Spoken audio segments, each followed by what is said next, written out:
All right, let's dive right into this explainer. Have you ever been on a team where just one sudden stressor makes the whole thing unravel?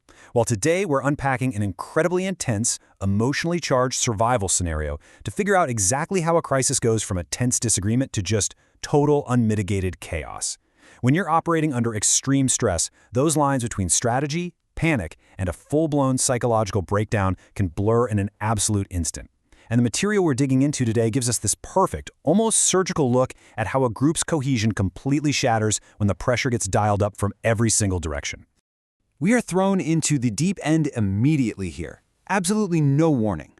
We're dropped right into the middle of a frantic pitch from Jade. There's no preamble, right? No careful introduction of ideas. It's just this raw, blunt declaration. Listen, guys, we dig up the bones. The kids are safe. We go home. It sets the tone for everything that follows. I mean, this isn't some calm boardroom meeting. This is a raw struggle for survival where people are grasping at absolute straws. Which brings us right to Section 1, a desperate tunnel plan. So Jade's strategy sounds incredibly simple on the surface, right? Dig up the bones, hit the tunnels, kids are safe. Boom. But this plan is actually incredibly fragile. It's that classic tunnel vision you see when people are totally backed into a corner. Jade even admits this whole idea is inspired by a door he saw while he was on a trip. He genuinely believes it's the only way, but the structural flaw here is just glaring. When pushed on what happens if it fails, Jade completely lacks a plan B, C, or D. He has shoved all his chips onto one highly dangerous, untested move. And that inevitably leads to Section 2, pushback and rising panic. So obviously, we get an immediate, massive clash in priorities. On one side, you've got Jade's singular, almost obsessive focus on these tunnels. On the other side, the group's leader, BOYD. And BOYD's reaction isn't just about strategy, it's deeply trauma-informed. He flat out refuses, saying he literally cannot have any more people get killed going into those tunnels. So we aren't just looking at a logistical disagreement here. We are watching a head-on collision between Jade's desperate hope and BOYD's profound, visceral dread of losing more lives on his watch. And you can just feel the tension boiling over. Another group member desperately tries to urge BOYD to just hear Jade out, acknowledging that, hey, the concern is valid, but they have to do something.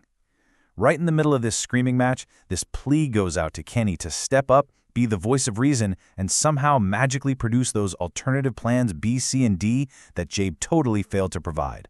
The oxygen is just leaving the room as everyone tries to talk over each other to wrestle back some control. Just think about how fast this situation degrades. In a matter of mere moments, we go from the initial pitch of the tunnel plan straight into an explosive argument over physical safety, and then, just as the argument hits its peak, a massive external shock hits the group. I mean, we are talking about a situation that deteriorates from a strategic disagreement into absolute, uncontained panic in the blink of an eye. Because bam, right at that peak argument, Christy bursts in and drops a massive unforeseen variable that derails the entire conversation. Donna has had a heart attack. The group outside is completely losing their minds. All of a sudden, the argument about the tunnels doesn't matter. The crisis is mutated. They are now dealing with a sudden, life-threatening medical emergency right on top of their ongoing survival dispute. It's that absolute nightmare scenario where a secondary crisis hits before you've even managed the first one. This brings us to a really heavy pivot in Section 3, a leader's psychological collapse. When you look at the exact climax of the scene, it becomes glaringly obvious why things finally snap. Donna is having a heart attack. The wider group is going absolutely crazy. But BOYD, the leader, he becomes completely unresponsive. He just stops. The sheer weight of that tunnel argument, the terror of losing his people, and now this sudden medical emergency, it acts as a catalyst that just forces BOYD's system to shut down completely. It goes to show that even the strongest leaders have a hard upper limit when the pressure keeps compounding. And while the group is totally spiraling, literally begging for his attention, BOYD suddenly freezes, tells everyone to stop, and delivers this absolutely chilling revelation. The visions are back again. It completely shifts the entire axis of the emergency. They aren't just fighting external threats anymore. Their leader is fighting this terrifying internal battle that is suddenly violently spilled out into the open. And then comes the absolute gut punch. When confronted with the fact that he had previously claimed he was totally fine, BOYD offers this stark, two-word admission: I lied. Wow. That is a total shock for the group. It reveals that the one person everyone is relying on to keep them alive has been silently, secretly carrying this massive psychological burden.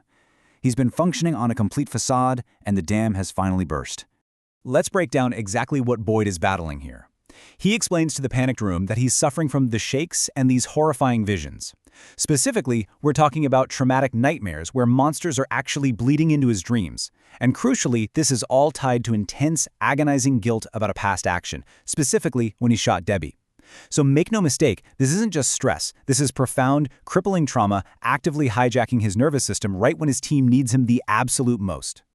So, where do we go from here? Section 4, Chaos and Next Steps. Instead of managing the actual immediate crisis, Donna's heart attack or his own psychological break, Boyd starts rattling off these frantic directives. He tells them to go down to Colony House, get Victor, Ethan, and Julie, and tell them about Randall. Guys, in the context of a woman having a literal heart attack and the entire camp going crazy, these orders are entirely nonsensical. They are the panicked, disjointed thoughts of a mind that is misfiring, desperately trying to exert some kind of control over completely unrelated things. So it falls on Christy, the medical voice in the room, to step up and hit the brakes on this irrational plan.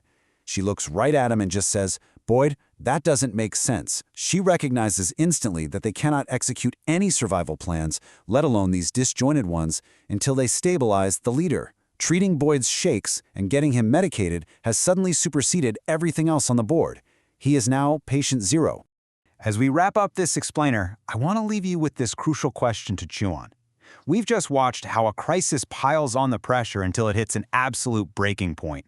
But when the leader's mind finally snaps under that immense weight, who is left to execute the plan? Survival isn't just about tunnels and logistics, it's about the sheer psychological endurance of the people leading the charge. What actually happens next when the captain of the ship is the one drowning? It's a fascinating, terrifying dynamic to consider.